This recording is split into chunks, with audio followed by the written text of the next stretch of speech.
My name is Soraya, and you are listening to Wild Roots.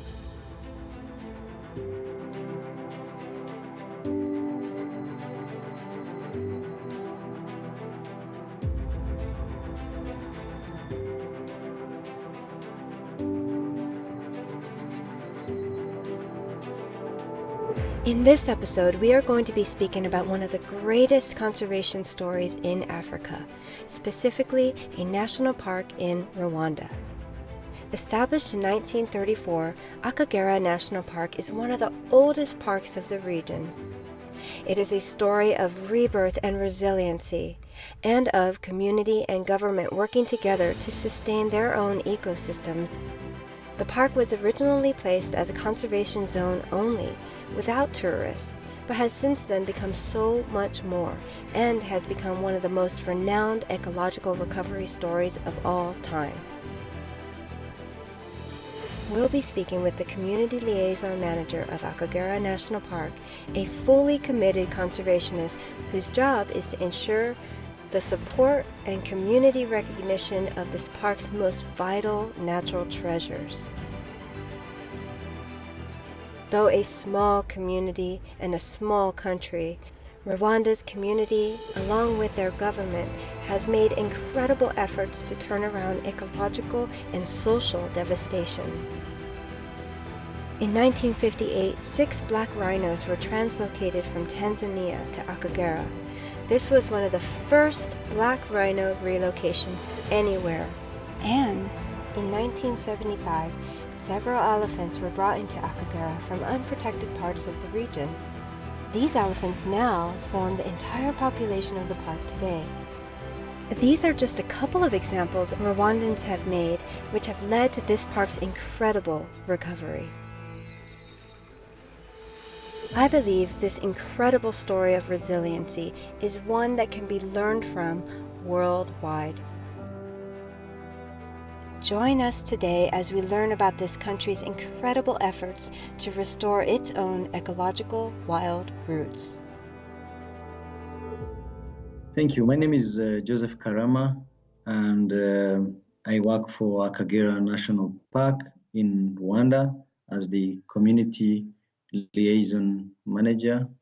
What that means is that myself and a team of young people who work under me, we work to ensure that the communities living around the park, basically people living closest to the national park boundaries, have a good understanding of why the national park is a national park, why it is preserved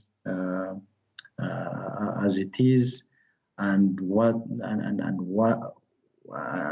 role it plays in both their lives and the bigger economy of the country, and also what role they can play to ensure that this area that has been set aside for wildlife preservation continues to be protected. I'm so thrilled to talk to you about this park. I have read so much about it, and it is such a wonderful recovery story.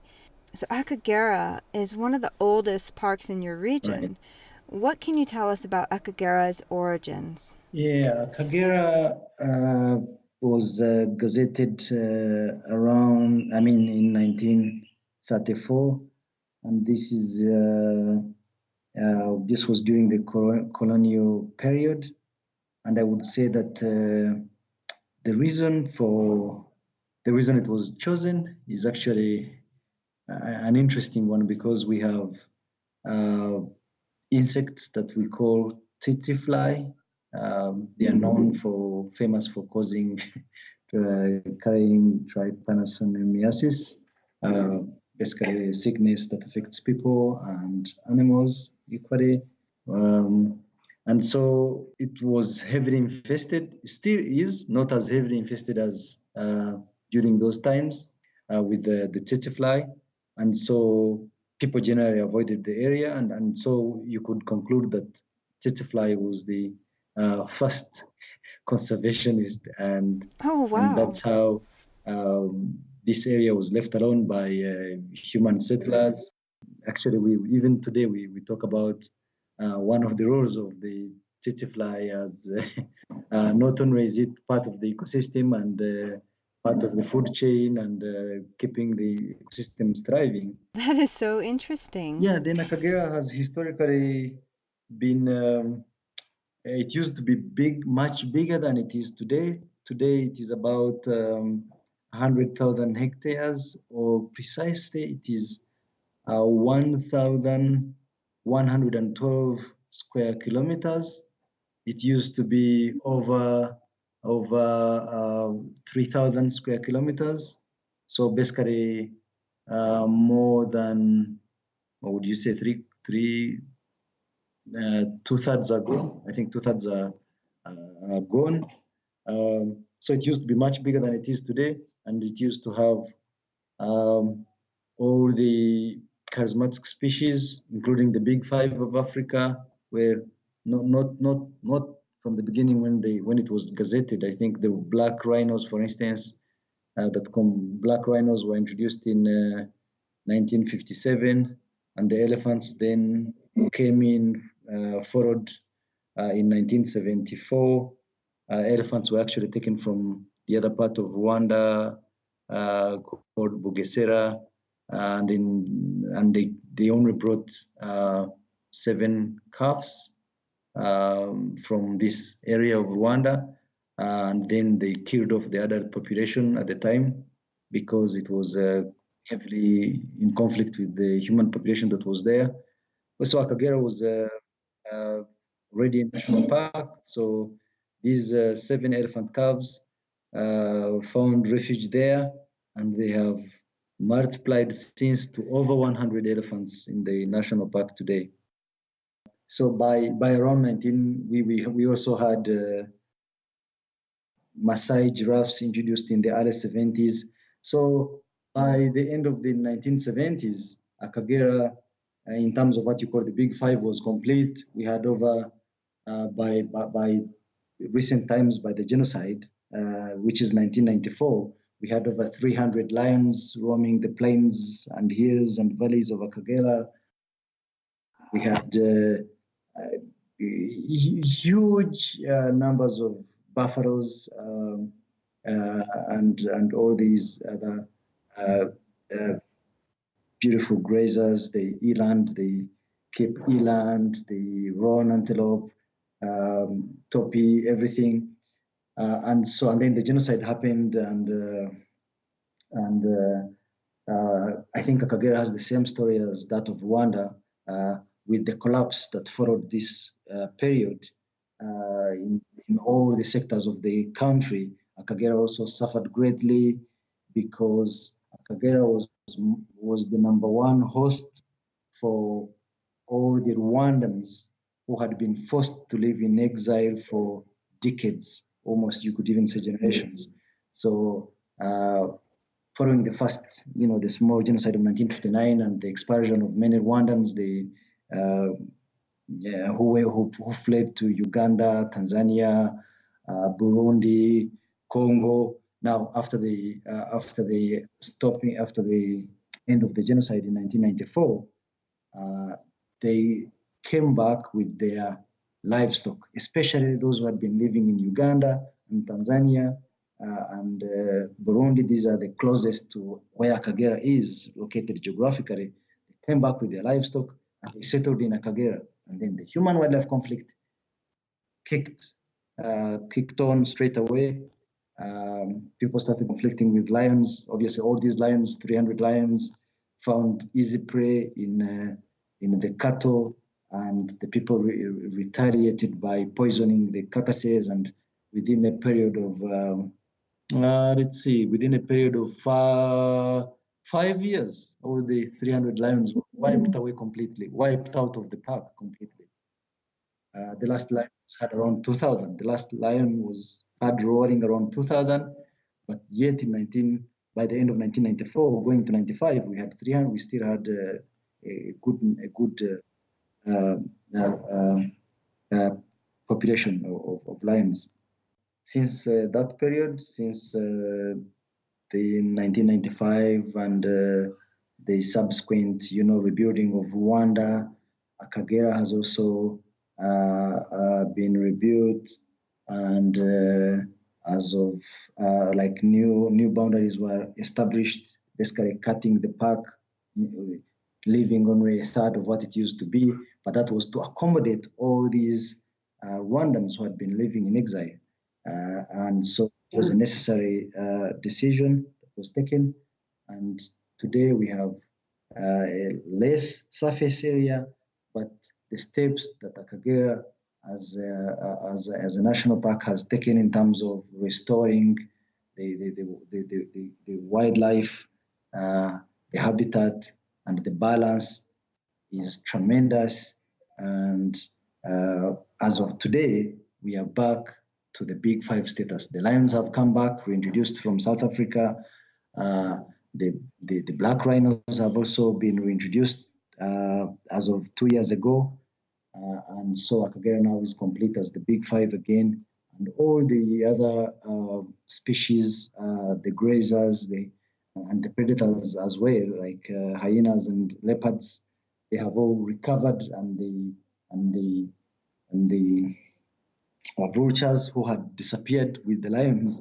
It's interesting to note that also when the lions were wiped out, the vultures were also disappeared. We had not seen vultures since that time. Now the vultures are back, so everything is back into normal and prosperity. As Joseph spoke about the history of human-wildlife conflict in Akagera, I couldn't help but think of the many human-wildlife conflicts that still exist here in the United States. For Rwandans, grazing cattle was an interest that resulted ultimately in the extinction of lions in the region, as well as black rhinos. Here in the United States, our top predators face the same threats which are now a part of Akagera's past. There is an ongoing war against our own top predators, the puma, grizzlies, and gray wolves who have become victims of cattle grazing industries. Here, many wolves have been killed by people to protect cattle, yet wolves in reality do not kill as many cattle as ranchers ultimately fear. Wolves here suffer a lot. Akagera's story shows us that there is an achievable alternative. From what I understand, when people returned to the park from exile following the genocide, there was not a system in place to separate the people from the park. Yeah. And so grazing cattle is what ultimately fueled the human-wildlife conflict, which set in motion such a loss for Akagera's overall ecosystem. Correct. So the park, as the national park, had fresh pasture, because it had been protected before. Now, with if a country is just coming from a period of instability like that, the systems are not yet in place. So obviously, the park was not being protected, and people settled wherever they could see fresh pasture. And so, yes, that's what happened. So since then, how have people of Rwanda regarded the park and its recovery? Do they ultimately support the park? No, Rwandans are very, very proud, I would say, of all of their national parks.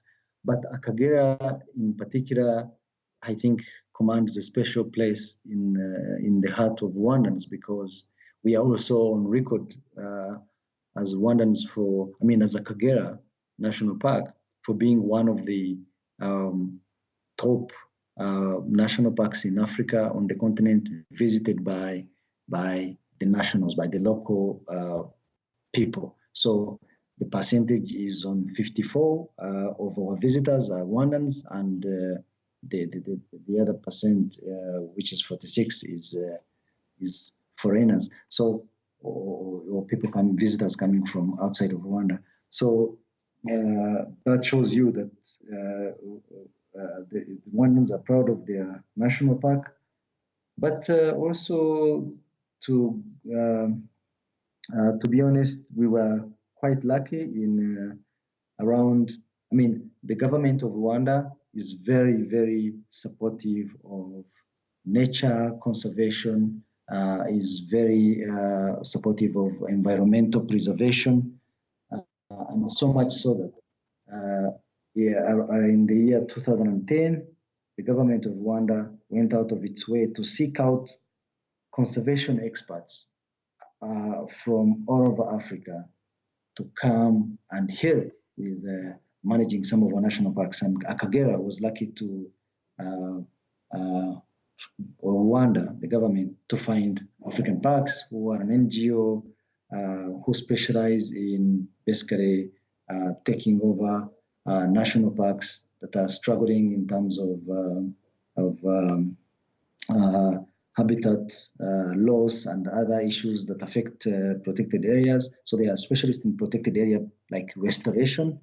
And so since African parks have come to Akagera in 2010, the recovery of the park in terms of wildlife numbers and tourism is very clear for all to see. And that is why like the communities who live around the park, they are benefiting from jobs.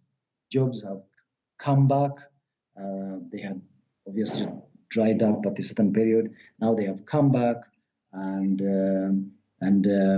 tourists, the numbers are soaring. I think something like 300% increase over the last 8 years.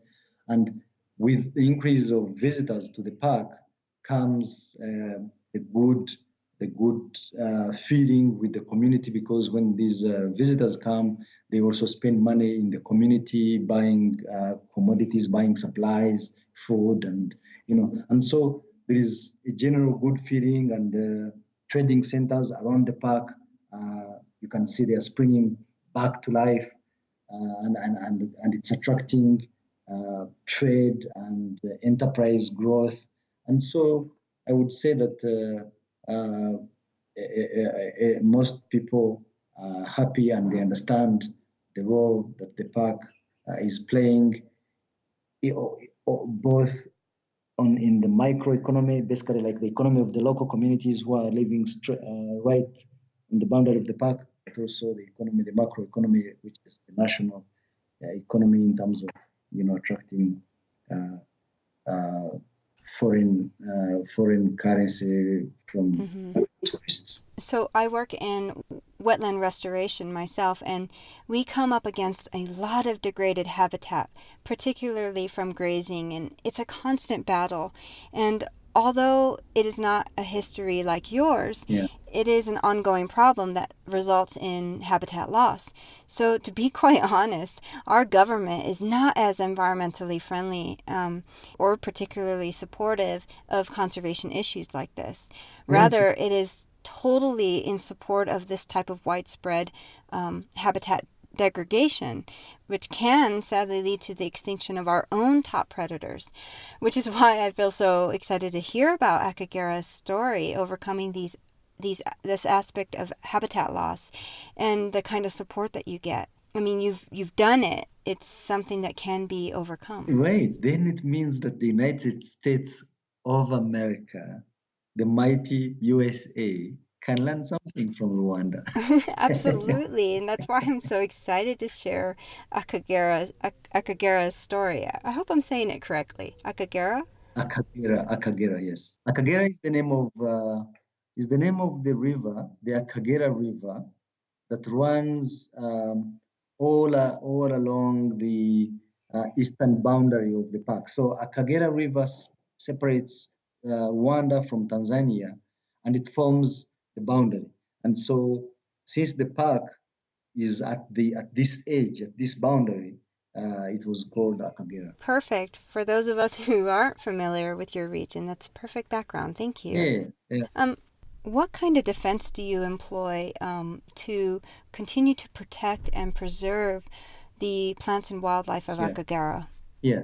No, so African Parks, who are the conservation organization working across Africa in other countries in Africa with a lot of experience, one thing they bring to Rwanda is resources and skills in terms of training young people to provide security. So security training is a very, very important aspect when you try to secure the integrity of an area that you want to preserve as a wildlife refuge.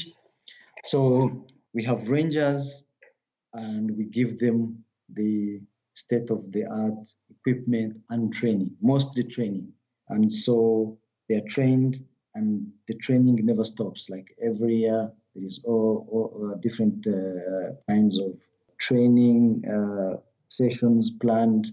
And so once you have a ranger force that is well trained, well taken care of, well fed, well treated, well equipped, and they have means of getting around, and they have tools, technology, modern technology. That's how we are able to ensure the integrity of this. I don't want to use the term ecosystem. I don't know if everyone understands that, but basically of this area that we call Akagera National Park. And that is one. The other thing, number two, is getting local support. Basically, building constituency that supports conservation around this protected area is very, very important, because those who would be poachers, people carrying out illegal activities, entering the park illegally to hunt wildlife, including some of the very valuable species that we have here, like elephants and rhinos and even lions. These people would be coming from the neighboring communities. So if the communities are happy with what the park is bringing to them, to their livelihoods, and they understand the vision and they are with you, then they are most likely going to help you curb the poaching. So, for instance, all the arrests that we make, to be completely honest, we have technology, yes, but all the usually the primary information comes from the community. The community pick up the phone and they call us, and then we deploy teams. That's how we get information, and that's how we arrest the illegal entrance into the park. So those two things you need to have a trained ranger force, but you also have to have the community caring about the park, and not wanting anybody to harm the animals. This all sounds like perfect and everything. Obviously, if you have some community members coming illegally into the park to poach, that means that you haven't got the message across, and everybody is not completely convinced. So we still have a journey, obviously. My department, the community department, we still have a job to do to continue to raise awareness. So that was going to be my next question, is what challenges remain for the park, and you just listed one of them. Yeah, that's one of them. Getting everybody on board. Yeah, yeah. Yeah. What else would you like our listeners to know about Akagera? Yeah, I would like to say that ours is a beautiful park in terms of we have all the wildlife that people usually talk about when they say going to Africa, and they talk about going to the Serengeti and the Masai Mara and the Kruger of South Africa. But I would like to tell whoever is listening that in Rwanda, we have a small, beautiful country that is very has diverse resources to offer. We have a rainforest, we have a savanna national park. So Akagera is savanna, quite dry, and 2 hours away you have the rainforest that is the home of the mountain gorillas, which is called the Volcanoes National Park. And then you have an Afro-mountain rainforest another 2 hours away, which is called Nyungwe National Park. So ours is an interesting country. But when it comes to Akagera, I was saying that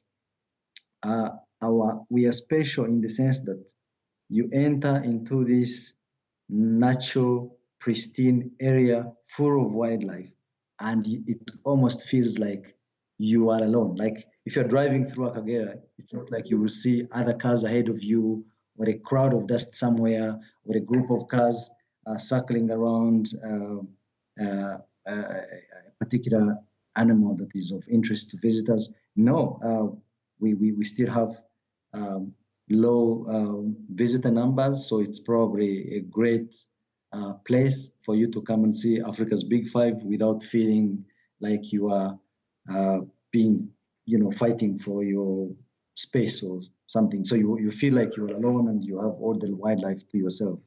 Well, it has always been a dream of mine to visit Africa, and now Rwanda specifically has a very special place in my heart because of this incredible recovery story. Akagera National Park is definitely a place I would be so honored to visit. Thank you. And one more thing is that we are the first, let me see if I get that right, but you have heard of the translocation of zoo rhinos from Europe. I think we are the first country to try that, to have zoo animals from Europe reintroduced in the wild in Africa. And that happened with black rhinos who were taken from the zoo in the Czech Republic, Wroclaw Zoo or Safari Park Zoo, if you want to keep it simple, if you don't speak Czech. Um, there were five black rhinos were translocated from there to Akagera. That is 2 months ago, and all the animals are intact, they are safe, they are healthy, and we have to cross our fingers because it's the first time it's ever been done anywhere. And so I think it's quite cool, and people might like to hear this story. And so maybe we wait and see what happens, but so far, everything's been all right. Incredible. I would absolutely love to hear the results of this reintroduction. It's truly inspiring. Thank you. So I would love to know if you could share a special experience or connection you have made with an animal or with nature. Yeah. So my favorite animal is a warthog. Pumbaa in Oh, a warthog. warthog. Yes. Like in the Lion here, the one they call Pumbaa. Aw.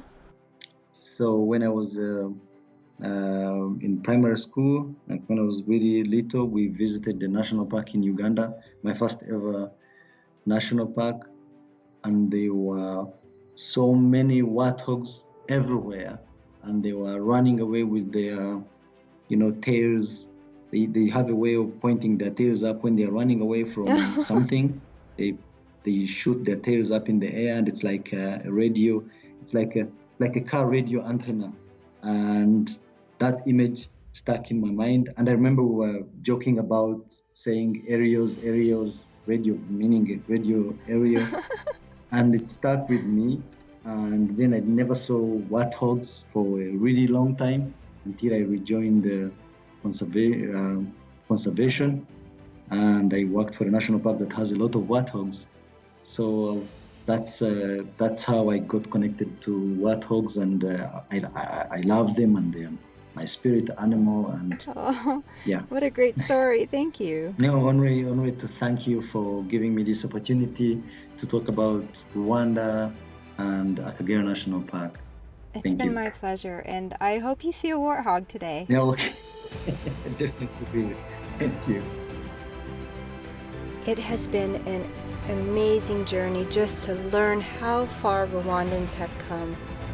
Given their history, it is an incredible feat that ultimately shows the world what can be achieved. Now, more than ever, no matter how unfortunate things may appear, Rwandans have given us an inspiring picture which tells us ecological recovery is almost always within our grasp. This is Wild Roots. Thanks for listening.